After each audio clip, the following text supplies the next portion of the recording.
última frase, combatiendo unánimes por la fe del Evangelio.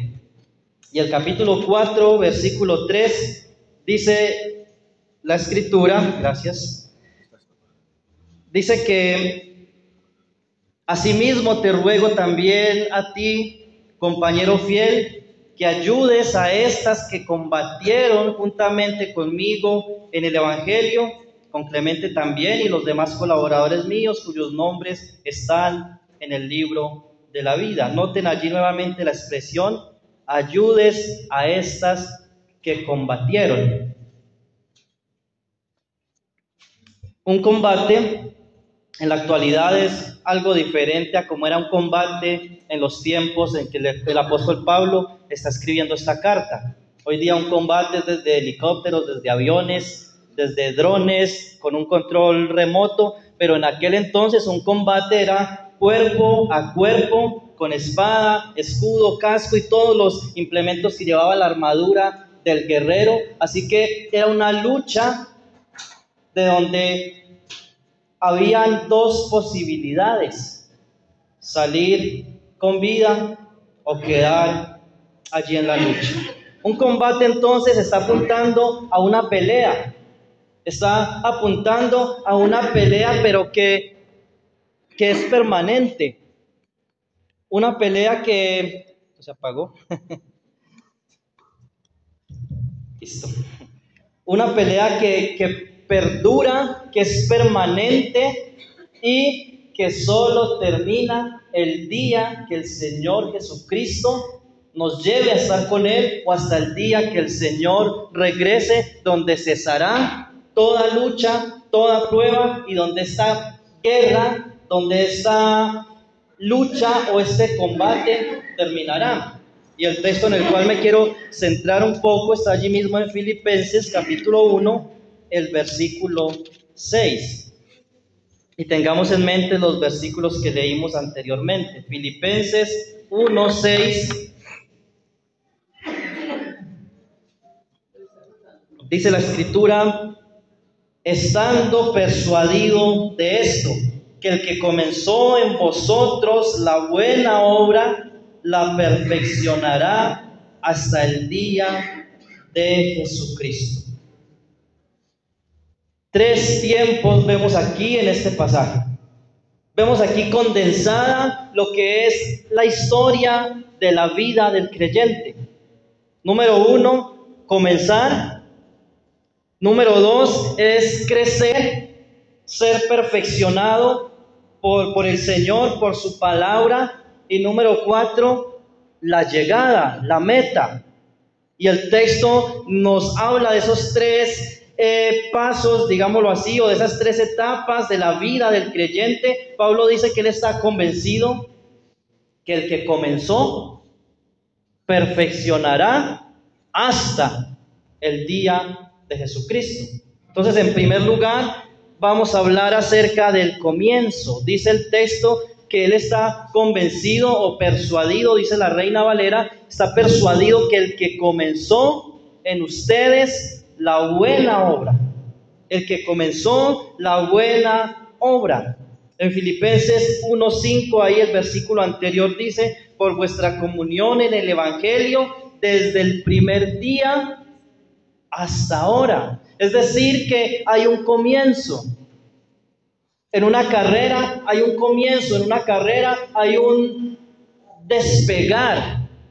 Lo mismo en una pelea, hay un inicio de la pelea, un progreso y al final una victoria. Y dice que desde el primer día hasta ahora ustedes han combatido. Ustedes han luchado, han peleado desde ese primer día, pero recuerden, esto va a durar hasta el día en que Cristo regrese, o hasta el día en que el Señor te llame, o el Señor me llame, donde finalizará toda labor dura, toda lucha ardiente contra el enemigo, contra el pecado, contra nosotros mismos, porque el combate no debe ser entre nosotros. El combate es en contra del pecado, primeramente en contra de nosotros mismos, del pecado que mora en nosotros, y también es una lucha ardiente contra el enemigo, contra Satanás.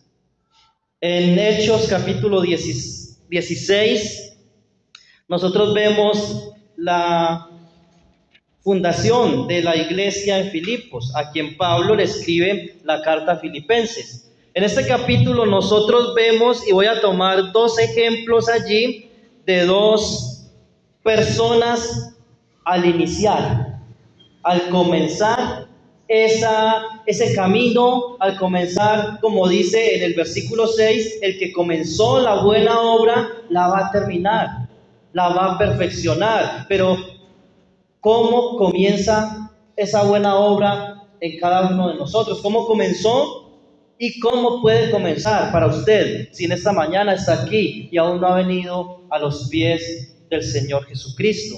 Dice en Hechos capítulo 16, versículo 14, un pequeño recuento. Pablo está allí en su viaje misionero, acompañado por Silas y Timoteo, y en una ocasión el Espíritu Santo le muestra que vaya a Macedonia.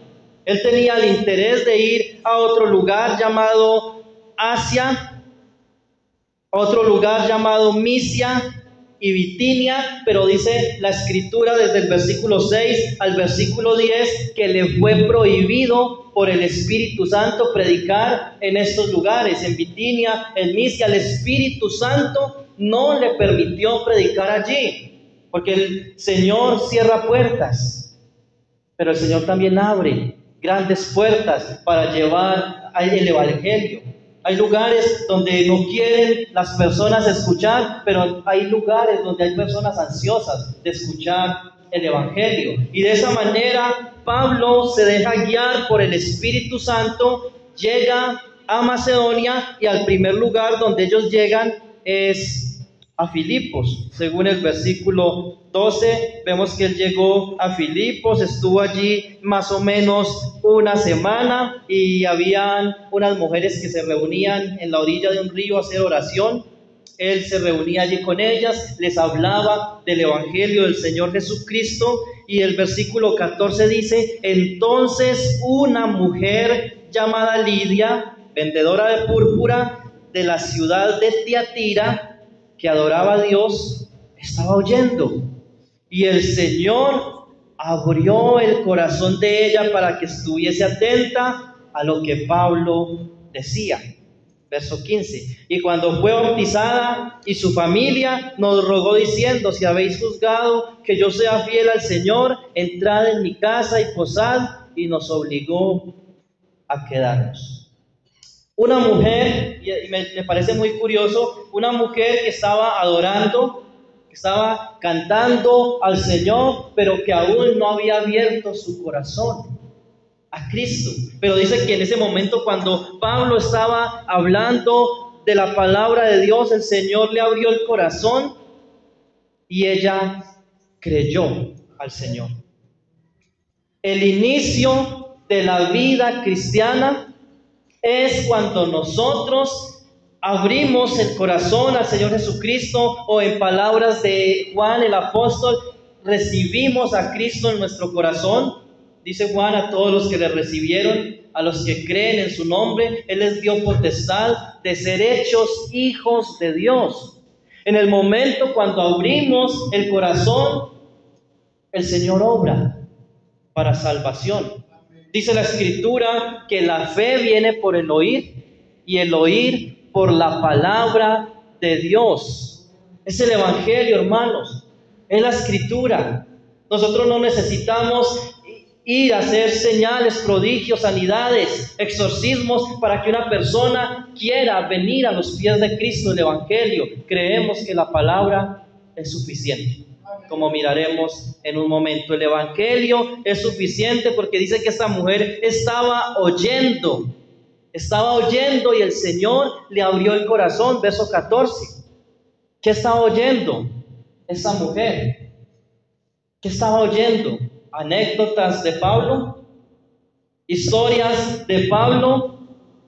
de cómo él caminaba por desiertos, de cómo él andaba por montes, de cómo era rechazado en algunos lugares, de cómo lo recibían con piedras en algunos lugares. No. Y claro, las historias, las anécdotas, las ilustraciones tienen su lugar. Pero lo principal es el Evangelio.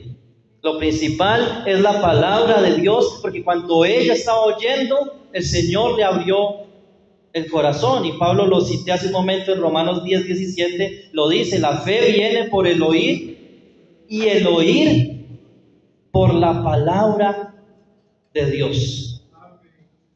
No entendemos muy bien lo que sucede, pero sabemos que la Escritura dice que el Evangelio es poder de Dios para salvación a todo aquel que cree. No hay diferencia. Aún en ese primer siglo, donde los judíos se aglomeraban en las iglesias, Pablo dice al judío primeramente, pero también al griego. No hay diferencia. El Señor no hace acepción de personas. Todo aquel que cree en el Señor Jesucristo es salvo. Y lo vemos en el segundo ejemplo, ahí mismo en Hechos capítulo 16, versículo 13. Ahora vemos la historia de un hombre. Primero una mujer, ahora tenemos aquí un hombre. Versículo 30. Aunque lo voy a leer más bien desde el versículo 24, dice: el cual, recibido este mandato, los metió en el calabozo de más adentro y les aseguró los pies en el cepo. Estamos en Hechos 16:25. Dice: pero a medianoche, orando, Pablo y Silas cantaban himnos a Dios, y los presos los oían. Entonces sobrevino de repente un gran terremoto, de tal manera que los cimientos de la cárcel se sacudían, y al instante se abrieron todas las puertas y las cadenas de todos se soltaron. Despertando el carcelero y viendo abiertas las puertas de la cárcel, sacó la espada y se iba a matar, pensando que los presos habían huido.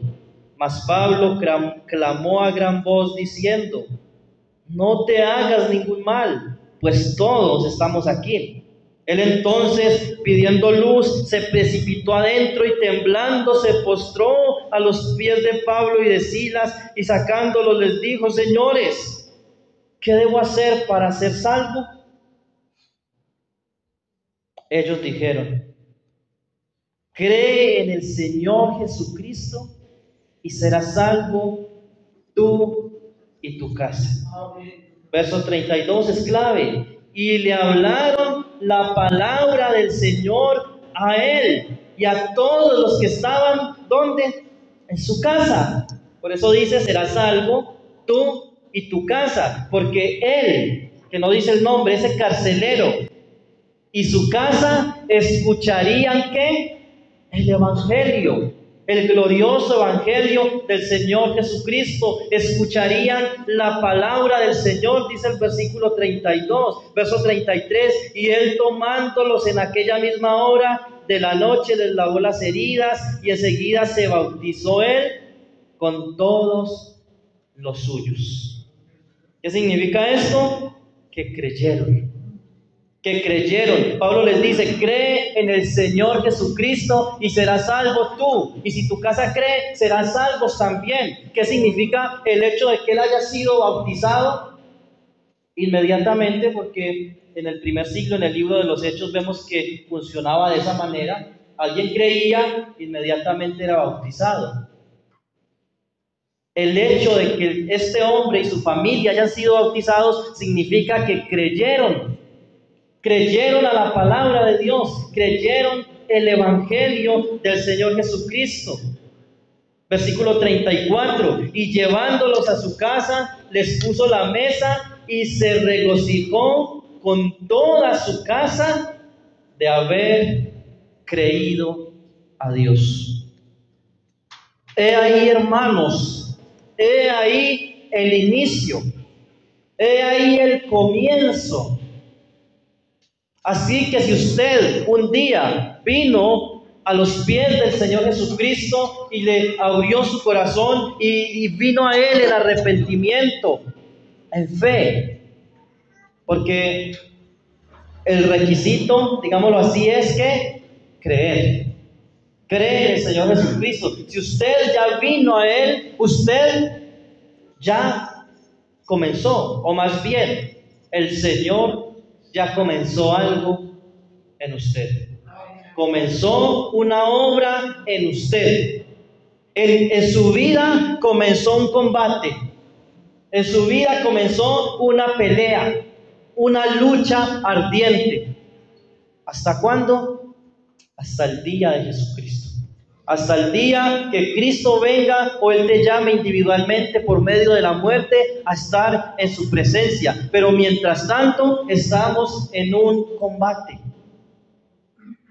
Ahora una pregunta para todos aquellos que están aquí, que aún no han creído, no han venido a los pies del Señor Jesucristo. La pregunta es, ¿cuándo vas a comenzar?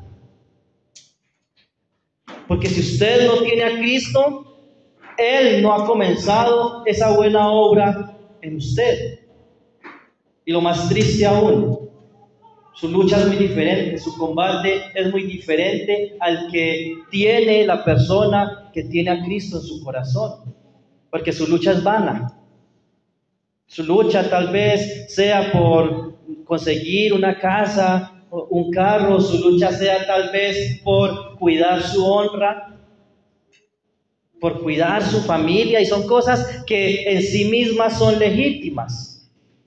El problema es que todas esas cosas sin Cristo son vanas, no sirve de nada. Pablo lo dice ahí en la misma carta de Filipenses en el capítulo 3, él dice: todas las cosas que para mí en el pasado eran ganancia, por todo lo que yo luchaba, por adquirir más y más y más conocimiento, más y más poder, tal vez dinero, tal vez fama, todo eso lo estimo como basura. Todo eso ahora es pérdida, porque todas esas cosas sin Cristo, aunque sean útiles para la vida, son vanas. Y con Cristo, hermanos y amigos, una vida en Cristo, una vida con Cristo puede ser la más miserable de las vidas humanamente hablando, pero es mejor que la mejor vida sin Cristo. ¿Han leído Lucas 16, aquella historia del rico y Lázaro? Lamentablemente muchas personas se desvelan, mueren por ser como el rico, cuando el mendigo tenía la mejor de las vidas, el más grande de los tesoros en su vida, a Cristo, la salvación que es en Cristo Jesús.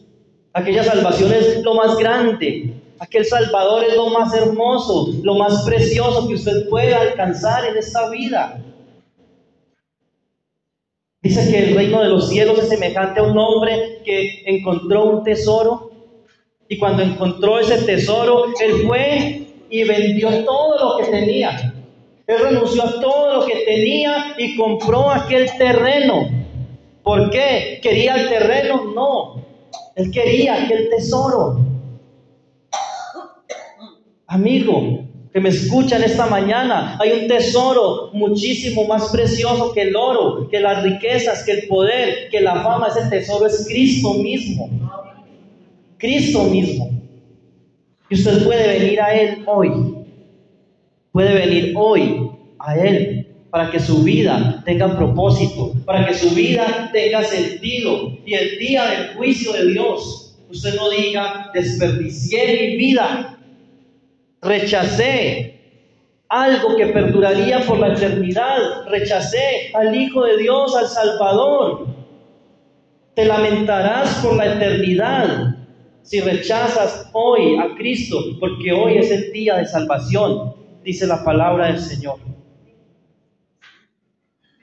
El que comenzó la buena obra la perfeccionará hasta el día de Jesucristo.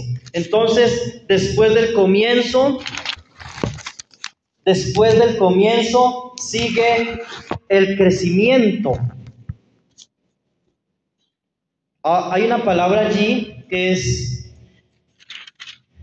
malentendida en algunas ocasiones porque habla de perfección o de perfeccionar. Dice el versículo 6 de Filipenses 1 que el que comenzó en vosotros la buena obra la perfeccionará hasta el día de Jesucristo.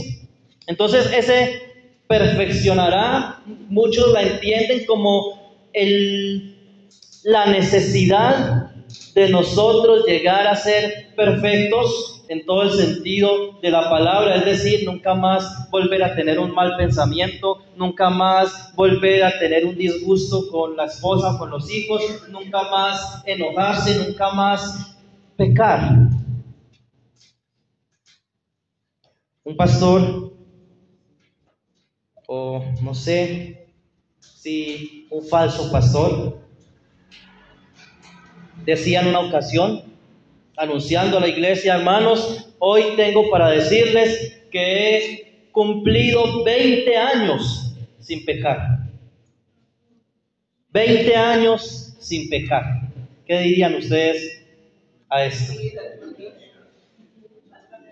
Presunción, mentira, muchas cosas revueltas allí. Porque, hermanos, es una realidad que ofendemos muchas veces, y Santiago habla de esto, dice que ofender al hermano es pecar contra el hermano, hablar mal del hermano es pecar contra el hermano y primeramente contra Dios, que podemos pecar con nuestro pensamiento, dice el Señor Jesucristo, el codiciar a una mujer, el mirarla con doble intención, ya es pecar y está al mismo nivel que el adulterio.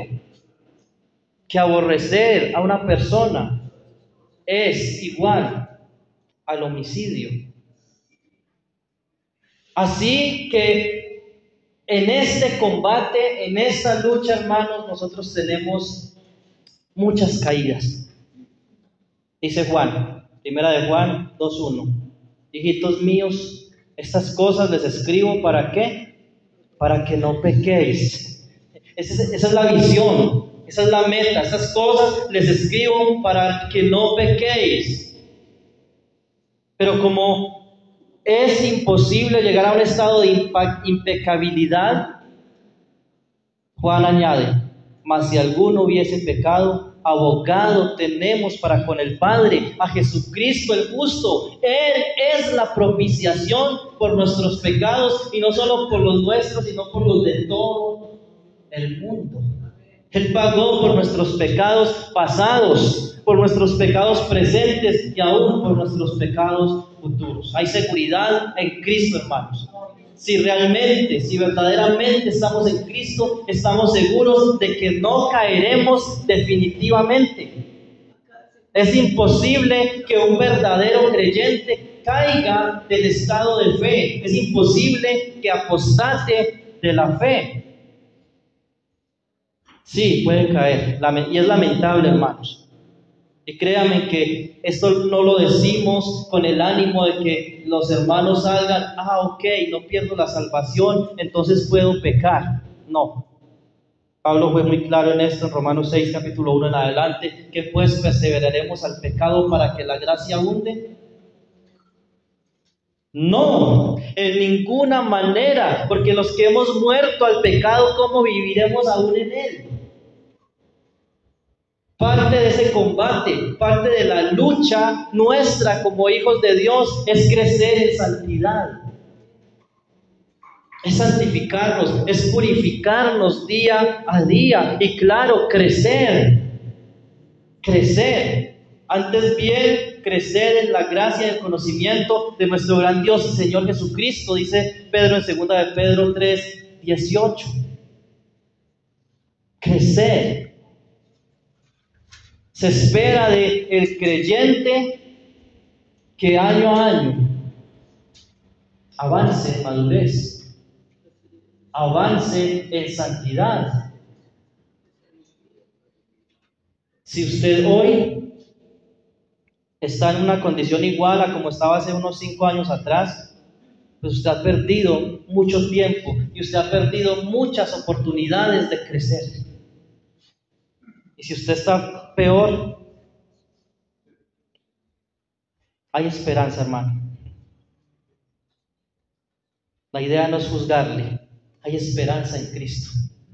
Hay esperanza de empezar de nuevo, hay esperanza de levantarse.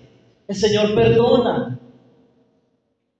Hubo un hombre que en una ocasión se creyó muy fuerte, como lamentablemente a veces pasa con muchos de nosotros cuando avanzamos en el conocimiento del Señor o cuando avanzamos en madurez espiritual. Nos creemos tan fuertes que nunca vamos a caer. Pensamos, por lo menos pensamos, es imposible que yo algún día caiga. El hermano fulano cayó, la hermana fulana cayó en ese pecado, pero yo jamás voy a caer.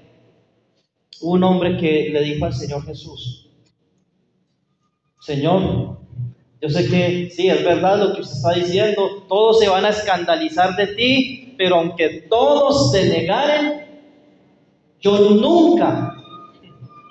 nunca te negaré. ¿Qué pasó unas horas después? Lo negó 3 veces. Y aunque el Señor se lo anticipó, él dijo: no, Señor, estás equivocado. Jamás, aún si me toca ir contigo a la muerte iré. El Señor le dice: Pedro, te digo que hoy, antes de que el gallo cante, 2 veces me habrás negado. 3 veces, no una, no 2, 3 veces. Y efectivamente lo negó, cayó bajo. Cayó tan bajo como cayó aquel que lo entregó por 30 monedas de plata. La diferencia es que uno se arrepintió, reconoció su pecado, lloró amargamente por su pecado. Hermanos, porque si usted es un hijo de Dios, el pecado te duele. Tú lamentas, le lloras al Señor, clamas por perdón. Y claro, a veces no pasa inmediatamente porque también el pecado endurece nuestros corazones, el pecado también adormece y puede que inmediatamente no estemos llorando por haber pecado, pero al ser hijos de Dios, el Espíritu Santo obra de tal manera que tú vengas delante del Señor. Y la buena noticia, hermanos, es que el Señor restaura. El Señor restaura. Él restauró a Pedro. Él le dijo: Pedro, ¿me amas? Claro, Pedro amaba al Señor. 3 veces le hizo la misma pregunta y el Señor sabía que Pedro le amaba. Inmediatamente el Señor le encomienda la obra. Apacienta estos corderitos, apacienta mis ovejas, pastorea mis ovejas. Pedro, estás restaurado. Lo vemos predicando en el poder del Espíritu Santo en Hechos capítulo 2 y se convirtieron 3,000 personas. Hermanos, porque no es nuestra fuerza, no es nuestro pasado, es el poder de Dios en nosotros. Él perdona, Él no solamente salva, Él perdona, Él restaura, Él da vida.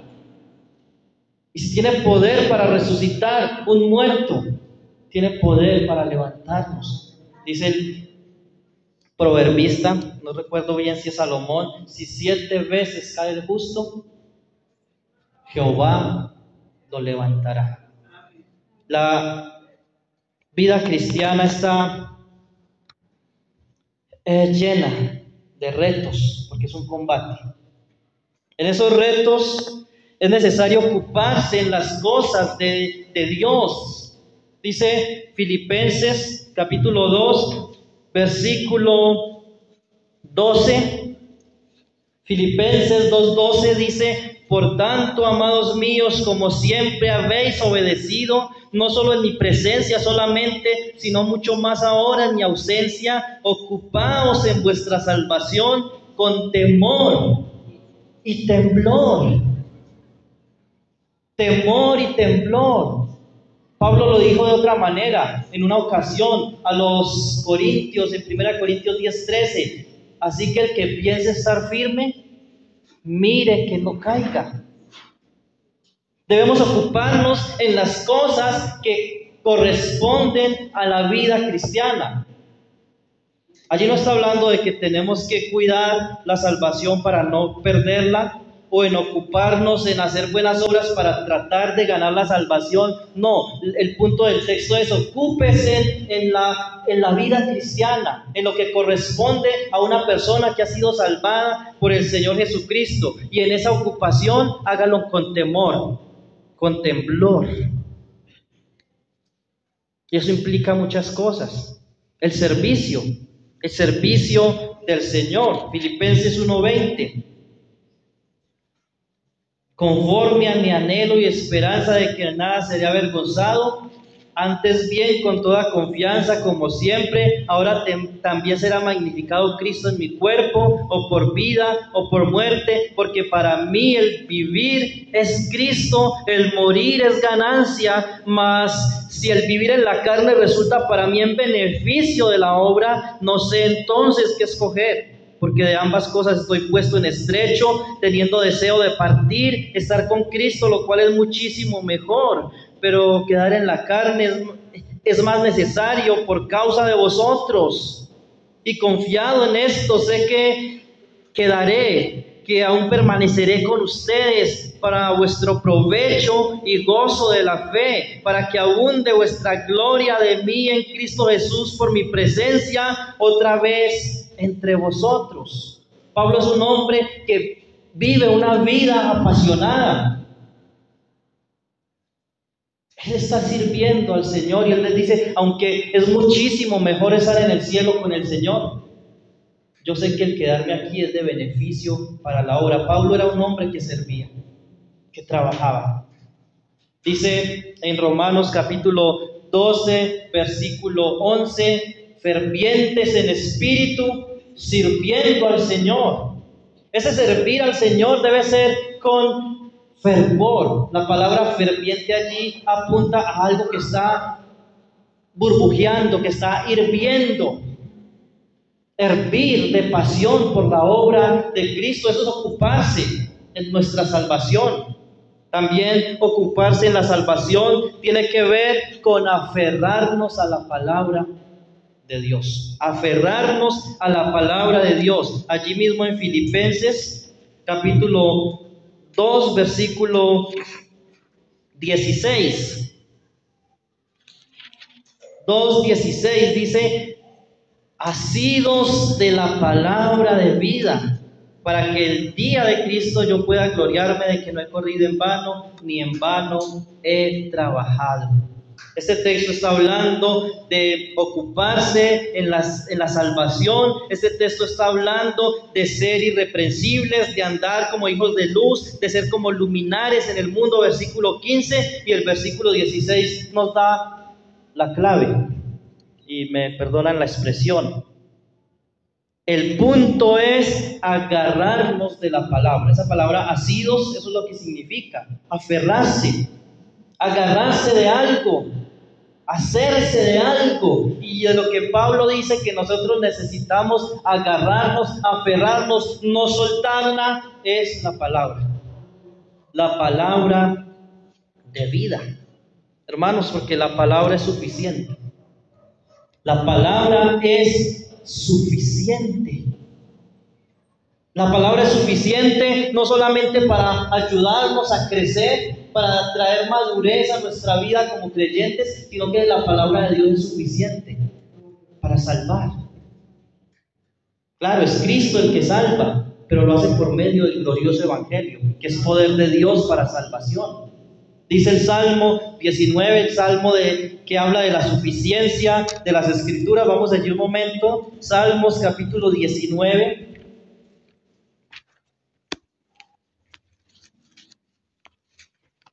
Claro, porque ya en muchos púlpitos he escuchado decir que Dios te puede hablar por medio de un sueño, por medio de una visión. ¿Y la palabra? Salmos 19, verso 7. Dice la Escritura: la ley de Jehová es que perfecta, que convierte el alma, gloria al Señor. Así que la fe viene por el oír y el oír por la palabra de Dios. La palabra del Señor es suficiente también para dar sabiduría, dice el versículo 7 también, la segunda parte. El testimonio de Jehová es fiel, que hace sabio al sencillo.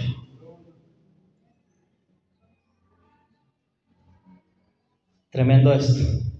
Esto es un golpe para muchos seminaristas, para muchos que han estudiado 10, 15 años teología en un seminario, encontrarse con alguien que no ha pisado un seminario, un aula de clase, pero que con la palabra del Señor es la persona más sabia, porque la sabiduría, hermanos, viene de las Escrituras. Hace sabio al sencillo. Aún personas que escasamente sabían leer, cuando encontraron la riqueza de este libro, han llegado a ser hombres elocuentes. El Señor, por medio de su palabra, los ha preparado para llevar el evangelio a multitudes, porque la Biblia es suficiente. Claro, echamos mano de algunas herramientas, es una bendición también, pero la Biblia es suficiente para darnos ese crecimiento que necesitamos, para dar esa sabiduría que necesitamos. El versículo 8 dice que también es suficiente para traer gozo, para llenarnos. Dice el versículo 8, los mandamientos de Jehová son rectos que alegran el corazón. Alegran el corazón. La palabra del Señor es suficiente. O necesitamos una terapia de choque, o necesitamos pagar gran cantidad de dinero porque es necesario un psicólogo para traer gozo a mi vida. Y yo sé, hermano, soy consciente de que en algunos casos hay problemas que son necesarios de cierta medicina, pero mayormente las personas van donde estos expertos porque no hayan gozo en la palabra del Señor y necesitan que alguien experto les diga: usted tiene que perdonar a su mamá. Alguna vez escuché a alguien decirlo: es que yo vivía una vida muy amargada, muy triste, y la Biblia no me ayudó, los hermanos no me pudieron ayudar, hasta que fui donde la psicóloga y ella me dijo: el problema es que tú no has perdonado a tu mamá. Entonces por fin pude perdonar a mi mamá, pero la Biblia ya le había dicho eso hace mucho tiempo. El problema es que muchas veces somos desobedientes a la palabra. El problema es que no vamos a ella, no la conocemos. Conocemos libros, los 7 pasos para hallar el gozo, 7 pasos para hallar libertad, cuando en las Escrituras, hermanos, está. En las Escrituras está. También dice ahí el versículo 8 que la Biblia es suficiente para traer claridad, para dar respuesta a las principales preguntas de la vida. Versículo 8, segunda parte, dice: el precepto de Jehová es puro, que alumbra los ojos. Por eso es que el cristiano que conoce la palabra tiene respuesta a las 3 grandes preguntas. ¿Cuáles son? ¿Quién soy? En Cristo tenemos identidad. ¿De dónde vengo? Lo sabemos muy bien porque la Escritura nos dice. ¿Y para dónde voy? Gloria al Señor, que lo tenemos claro. Por la obra de Cristo vamos a la eternidad con Él. El mundo, ni Freud, ni Skinner, ni Roger, ni estos grandes filósofos y psicólogos no hallaron la respuesta a esas grandes preguntas. Pero la ley de Jehová es perfecta, que alumbra los ojos. Alumbra los ojos. Hay respuesta, hay gozo en la palabra del Señor, hay sabiduría. Y es por la palabra que tal vez también el Señor comenzó en nosotros la buena obra. La Biblia muestra a Cristo, hermanos. Solo Cristo es suficiente para salvación. Y Él lo dijo en Juan 5:39. Escudriñad las Escrituras, porque a ustedes les parece que en ellas tenéis la vida eterna, y ellas son las que dan testimonio de mí.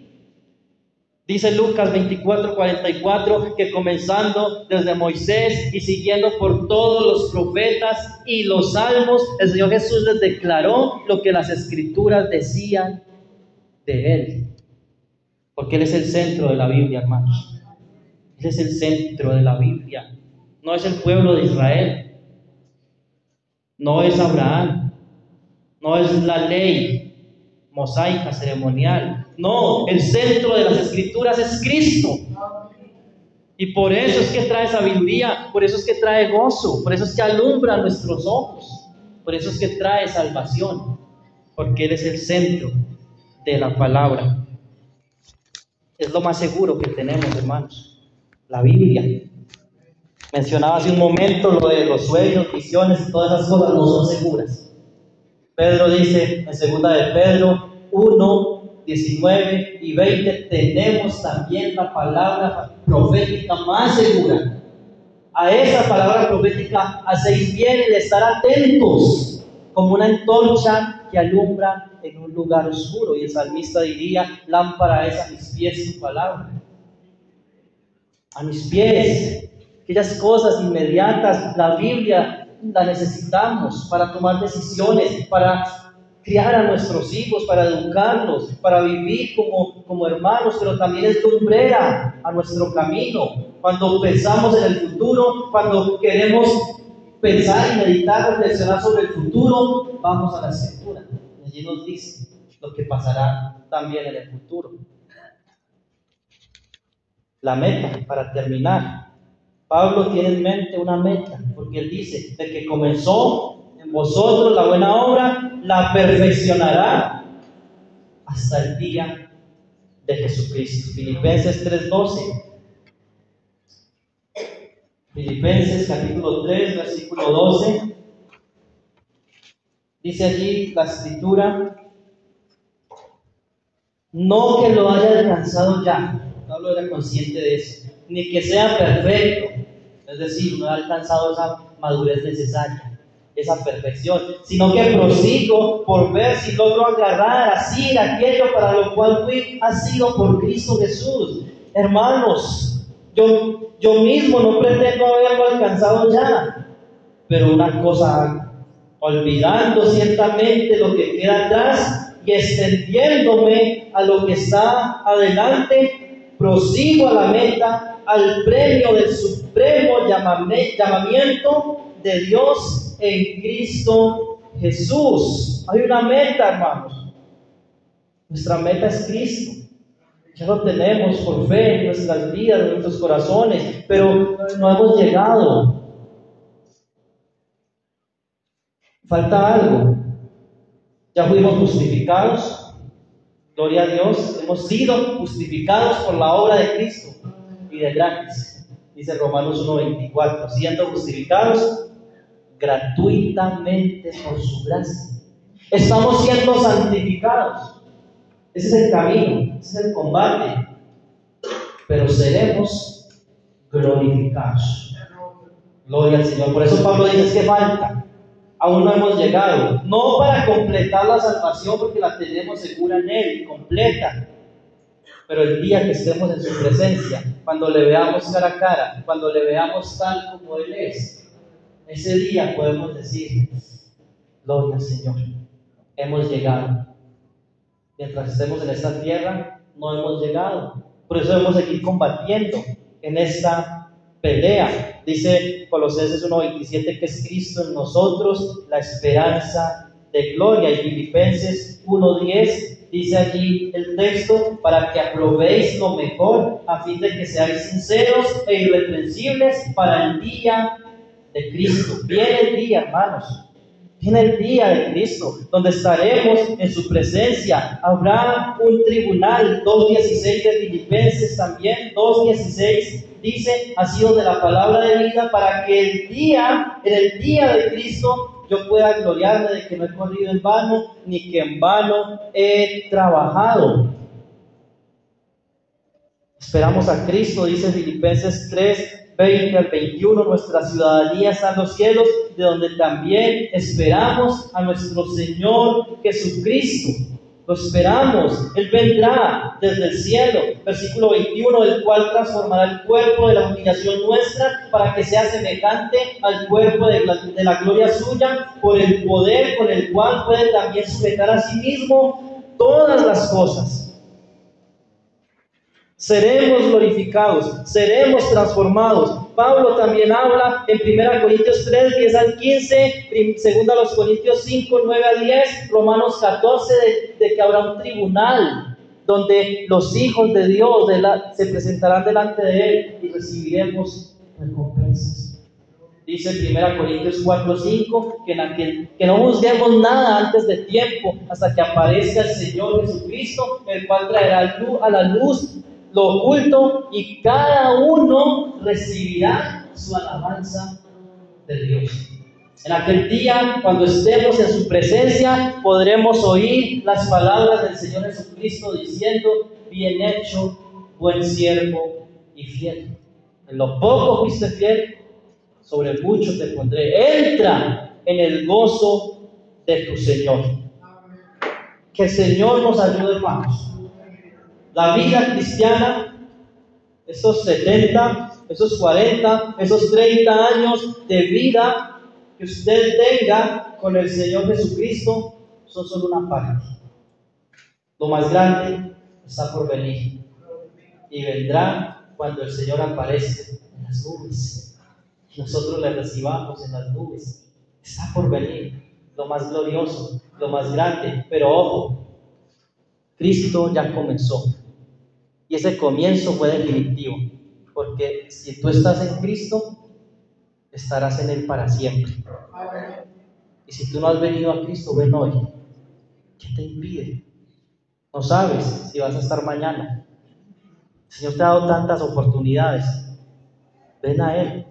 Entrega tu vida a Cristo ya. El carcelero creyó y fue salvo. Aquella mujer, el Señor le abrió su corazón y creyó y fue salva. Usted, mi hermano, que tal vez está estancado por causa de algún pecado, confiésate, apártate. Si el Señor no te ha llevado, es porque Él tiene planes contigo aún.